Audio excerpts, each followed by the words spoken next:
हुअण खां ख़बर शामिल कयूं पिया। महमद सफ़र सेवानी जी रिपोर्ट मूजिब कुछ ॾींहं अॻु डिप्टी कमिश्नर ॼाम शोरे जे हुकुम जारी कयो हो त जबलनि जी कटाई फौरन बंदि कई वञे।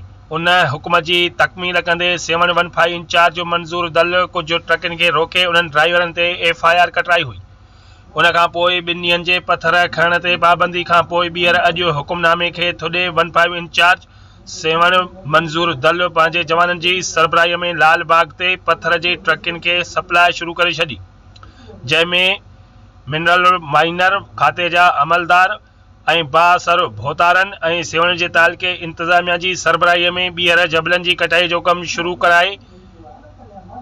कराए छॾियो आहे। डिप्टी कमिश्नर ॼाम शोरे जे हुकुम खे ॿुधो अणॿुधो करे छॾियो आहे। आख़िर हुननि सिंध जे भगूट्रोड जबल बडू जबल खे बंजर छो थो बणायो वञे।